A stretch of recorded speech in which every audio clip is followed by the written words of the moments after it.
عليم من الشيطان الرجيم بسم الله الرحمن الرحيم وبه نستعين إنه خير ناصر ومعين رب اشرح لي صدري ويسر لي أمري واحلل عقدة من لساني يفقه قولي. La dernière fois, nous avons commencé avec les deux genres ou deux sortes plutôt de tawhid qu'on a discuté ensemble. On a eu l'occasion d'échanger sur les deux sortes de tawhid. Et puis, on avait dit que nous allons parler aujourd'hui de tawhid fi rububiyya wa tadbir. Si c'est possible, les micros, ça doit être coupé de votre côté. Comme ça, les frères, ils peuvent écouter avec une qualité meilleure. Mais dès que je termine, Inch'Allah, pour les questions ou les remarques, etc., Inch'Allah, vous pouvez les activer. Donc, pour aujourd'hui, je voulais voir avec vous qu'une sorte de tawhid. Je ne vais pas voir plusieurs sortes. Et c'est fi rububiyyati wa tadbir.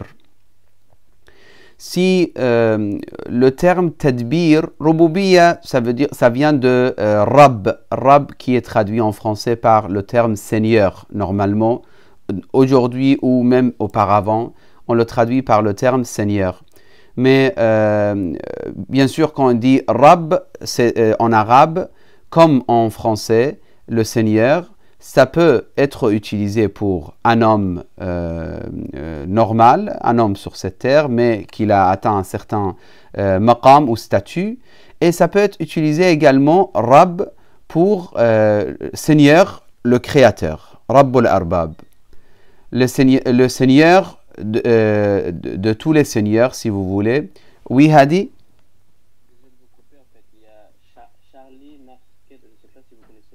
Oui, il n'y a pas de problème. Oui. Donc, si vous voulez, je reprends donc.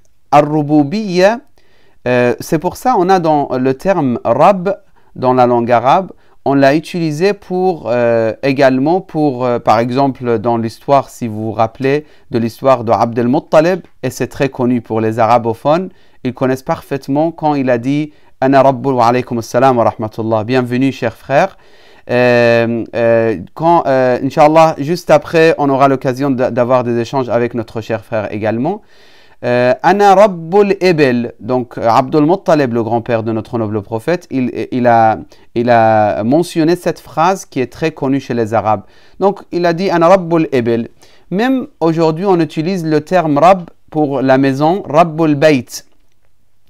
Rabbul Bayt, et ce n'est pas du tout négatif.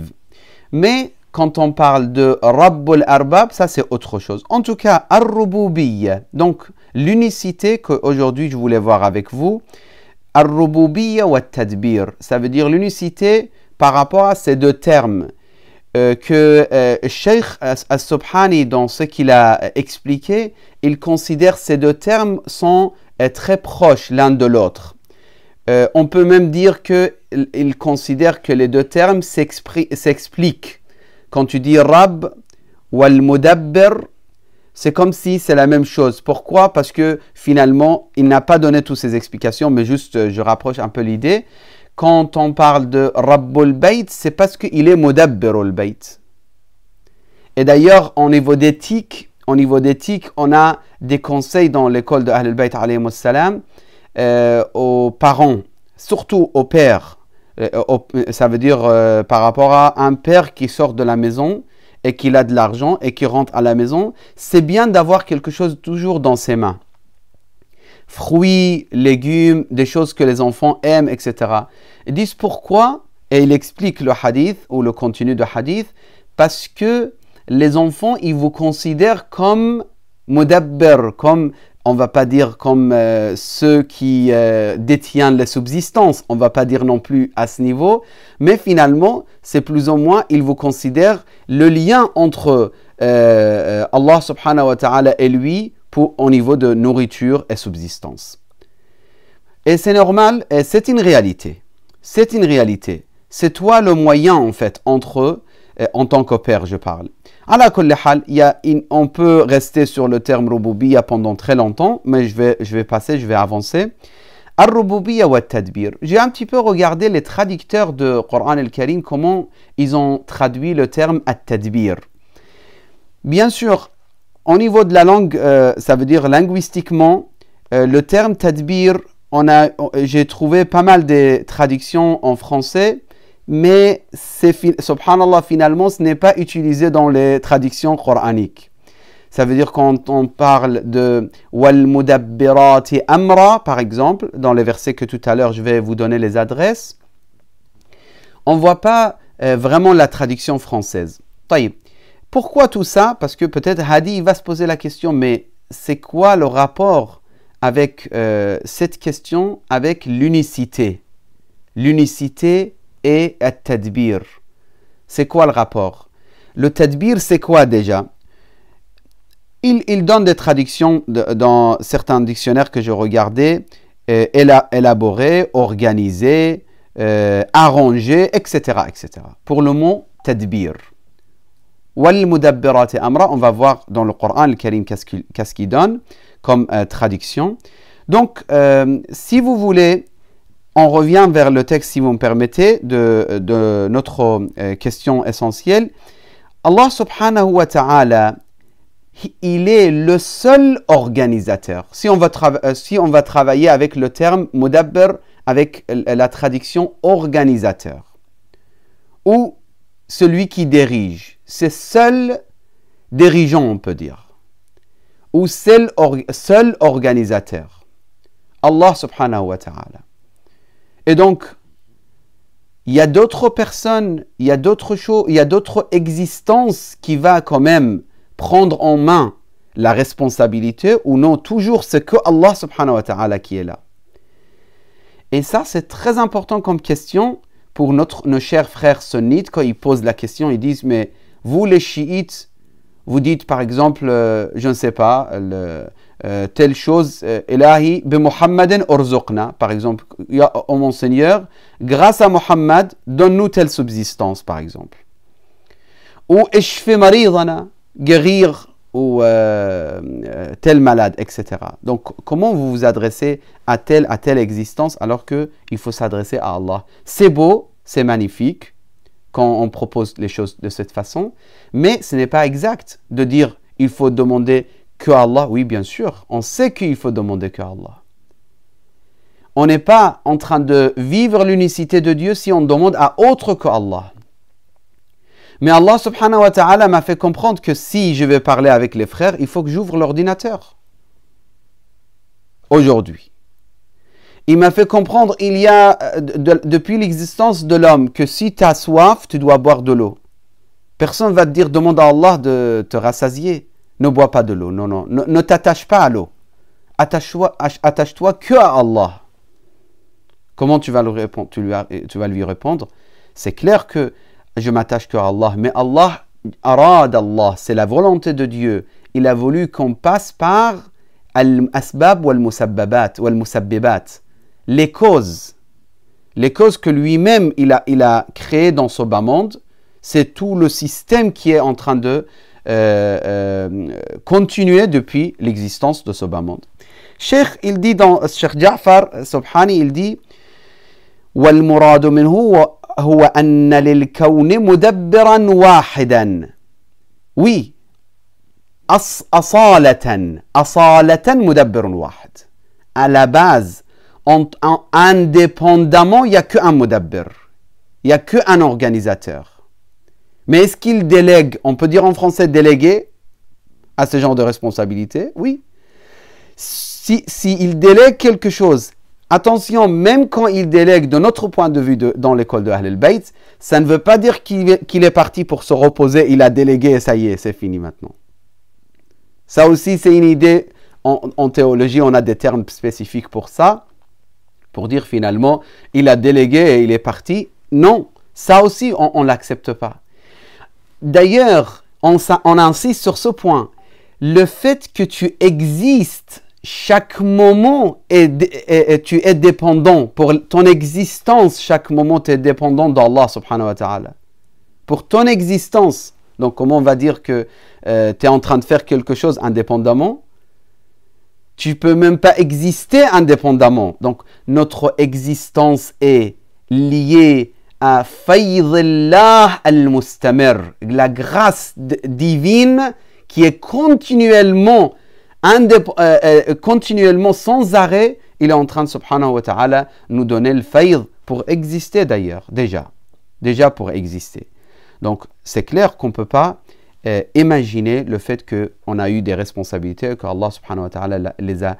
Même si on pense à Ahlul Bayt, on ne peut pas dire il a délégué quelque chose à Ahlul Bayt. Et d'ailleurs, c'est ça la divergence entre certaines écoles, même dans l'islam même, qu'ils pensent parfois que Allah a délégué telle chose à telle personne, et telle personne maintenant, il est responsable de telle chose, totalement, indépendamment. Et Allah subhanahu wa ta'ala, il a laissé ça. Il dit وهذه على خلاف ما كان يذهب إليه بعض المشركين حيث كان يعتقد أن الذي يرتبط بالله تعالى إنما هو الخلق والإيجاد والابتداء وأما تدبير الأنواع والكائنات الأرضية فقد فوض إلى الأجرام. C'est exactement le mushrikin, c'est les associateurs à Allah subhanahu wa ta'ala qui pensaient que Allah a créé le khalq, ijad, l'ibda', la création de néant à l'existence d'aujourd'hui, de notre existence, et après il a délégué et il a laissé, par exemple le soleil aujourd'hui, il fait son rôle et totalement indépendamment. La terre, il fait son rôle, etc., etc. Non. Allah subhanahu wa ta'ala, donc avant de lire le verset, il dit كانت تحكي عن الأصنام المعبودة على كل حال إن ربكم الله الذي خلق السماوات والأرض في 6 أيام ثم استوى على العرش يدبر الأمر. J'ai regardé Denis Masson comment il a traduit. Vous pouvez regarder les autres traducteurs aussi.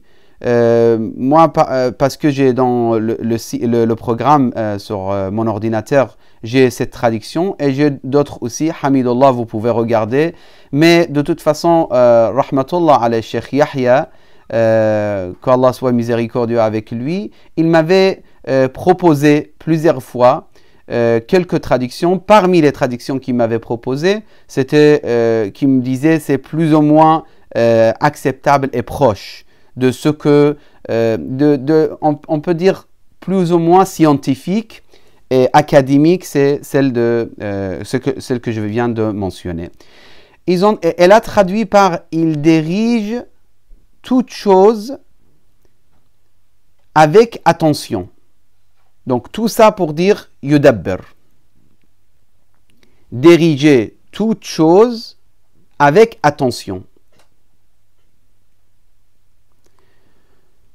يدبر الأمر ما من شفيع إلا من بعد إذنه. Mais peut-être on peut trouver une traduction meilleure. Moi j'ai un petit peu commencé à regarder un petit peu pourquoi ils ont traduit de cette façon. Surtout pour wal mudabbirat amra, je ne suis pas tout à fait d'accord avec la traduction qui a été donnée. Ala kulli hal, ce n'est pas notre sujet de voir les traductions, mais c'est juste pour rapprocher l'idée, pour éclaircir l'idée. Le verset il dit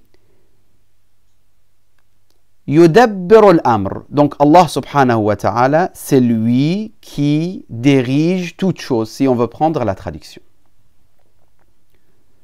Par contre, tout de suite, là, je vais vous donner des versets qu'à chaque fois, une fois Allah subhanahu wa ta'ala, il tient la responsabilité et une fois, il délègue à quelqu'un. La même chose, la même responsabilité, elle est déléguée par Allah subhanahu wa ta'ala. Une fois, c'est lui qui la prend, cette responsabilité directement, ça veut dire Allah subhanahu wa ta'ala mentionne dans le Coran que c'est Allah qui fait tel acte directement.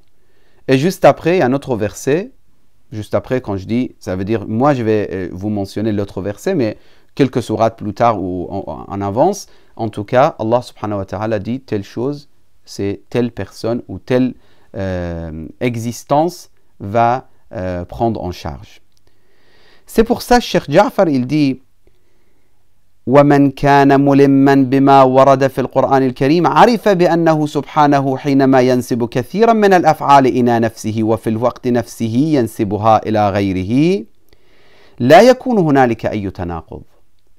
Il n'y a pas de contradiction quand on voit que Allah subhanahu wa ta'ala à considérer tel acte totalement réalisé, manifesté de sa part, et même acte, dans un autre verset, il le considère ou il l'attribue à telle existence. Il n'y a pas de contradiction. Parce que, justement, c'est la base, l'idée de base, c'est que, à la base, Allah subhanahu wa ta'ala fait telle action. Même si c'est toi qui es en train de le faire, c'est avec l'autorisation. Et on parle de at-toul dans les termes philosophiques. Il dit, ça c'est la continuation de iradatillah. Ce n'est pas indépendamment que quelqu'un il peut commettre ou faire n'importe quel acte. Si vous voulez noter, et si vous avez envie de voir également les traductions, etc., vous pouvez noter les versets que je vais vous donner qui sont superficiellement, pour certains, contradictoires, mais ils ne sont pas du tout contradictoires. Au contraire, c'est deux aspects, justement. Donc, premier verset, Surat Az-Zumar, verset 42. Allah subhanahu wa ta'ala, clairement, donc Az-Zumar 42, Allah subhanahu wa ta'ala clairement dit Allah yatawaffa al-anfus hina mawtiha. C'est Allah qui prend l'âme, ou nafs. En tout cas, je suis obligé de rapidement dire quelque chose. Il y a des problèmes de compréhension chez beaucoup, même chez les arabophones, au niveau de nafs et ruh. Ils n'arrivent pas à distinguer. Parfois, ils disent « Ah non, la mort, c'est à cause de l'âme. Quand on meurt, c'est l'âme qui sort. » L'autre, il dit « Non, non, non, Allah, il dit dans le Coran, quand on meurt, c'est nafs qui sort. » Et il y a des divergences sur la question de nafs et l'âme. Et comment on peut traduire en français? Sachez que, juste entre parenthèses, dans le Coran, on peut utiliser parfois nafs pour dire ruh et parfois ruh pour dire nafs. Après, ça c'est totalement une autre question, c'est pour ça que je ne vais pas détailler plus de ça, c'est pas le moment. Allah, dans ce verset, yatawaffa al-anfus, donc Allah prend le nafs de l'homme. Quand il meurt, la personne, il doit mourir, Allah, il prend son âme, ou son nafs. Hina mawtiha. Ça c'est Zomar, verset 42. Al-An'am, verset 61. Il dit clairement Tawaffathu rusuluna. Rusul ici, on peut traduire par messager, mais ce n'est pas le messager, c'est plutôt les anges envoyés par Allah pour cette responsabilité. Donc ici, il dit Tawaffathu rusulana. Ça veut dire cette personne, quand il doit mourir, Hatta idha ja'a ahadakumul maut, quand une personne atteint la mort, qui va prendre son âme? Les envoyés de Dieu. Les envoyés, ce n'est pas les messagers, ce n'est pas les prophètes ici. Ça, c'est le premier point. Deuxième point, question de soutien. Soutien, je demande d'être soutenu par quelqu'un. Est-ce que c'est bon ou c'est interdit parce qu'il faut demander le soutien que d'Allah et l'aide que d'Allah, le secours que d'Allah subhanahu wa ta'ala? Vous connaissez parfaitement, c'est la sourate que chaque jour dans vos prières vous récitez plusieurs fois. Wa iyyaka nasta'in. Et notre cher frère Haj Hussein ou certains qui ont des connaissances de la langue arabe, ils savent parfaitement l'adat al-hasr ou al-qasr, qu'est-ce que ça signifie exactement, la restriction en langue française.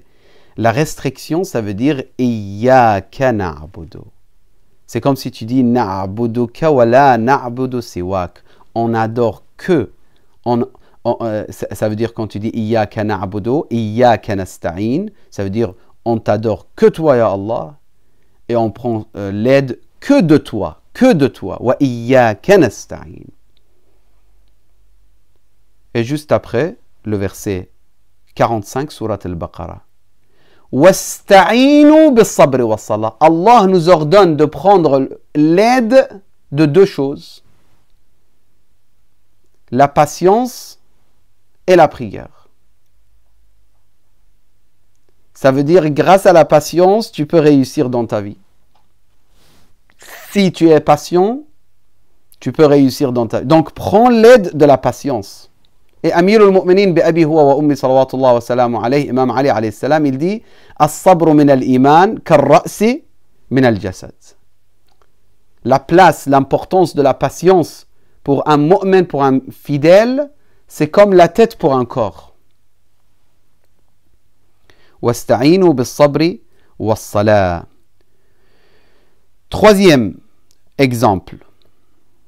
Question de l'intercession. قل لله الشفاعة جميعا. L'intercession est totalement, par excellence, est à Allah subhanahu wa ta'ala.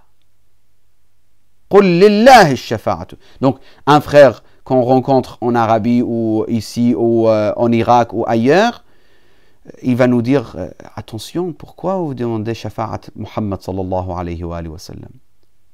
Pourquoi vous demandez shafa'a? Pourquoi vous cherchez shafa'a? قل لله الشفاعة جميعا. Tout de suite, Surat Al-Najm, verset 26. وكم من ولكن في السماوات لا تغني شفاعتهم شيئا إلا من بعد أن يأذن الله. لا تغني, c'est cette partie qui nous intéresse. لا تغني شفاعتهم شيئا إلا من بعد أن يأذن الله. Donc, leur intercession n'est pas utile tant que Allah n'autorise pas. Ça, c'est clair. On est bien sûr d'accord. Notre noble prophète, Ahl al-Bayt, leur shafa'a, il ne peut même pas exister, ils ne peuvent même pas être intercesseurs sans l'autorisation d'Allah subhanahu wa ta'ala. Quatrième exemple, et j'avance un peu plus vite. قُلْ لَا يَعْلَمُ مَنْ فِي السَّمَاوَاتِ وَالْأَرْضِ الْغَيْبَ إِلَّا اللَّهِ. Donc, le savoir de ce qui est caché, ou le ghaib. Ce qui est, il y a un autre terme qu'on utilise pour le ghaib. En tout cas, ce qui est caché, ce qui n'est pas dévoilé. Je ne parle pas de l'aspect batini, ésotérique ou exotérique. Non, je parle de ghaib, l'inconnu, ce qui est caché, ce qu'on n'a pas accès à savoir. Ici, on parle de ghaib, c'est que Allah qui le sait. Et Surat Al-Imran, verset 179, Allah subhanahu wa ta'ala, il dit وَمَا كَانَ اللَّهُ لِيُطْلِعَكُمْ عَلَى الْغَيْبِ وَلَكِنَّ اللَّهَ يَجْتَبِي مِنْ رُسُلِهِ مَنْ يَشَاءُ. Oui, Allah subhanahu wa ta'ala, il montre son ghaib à certains.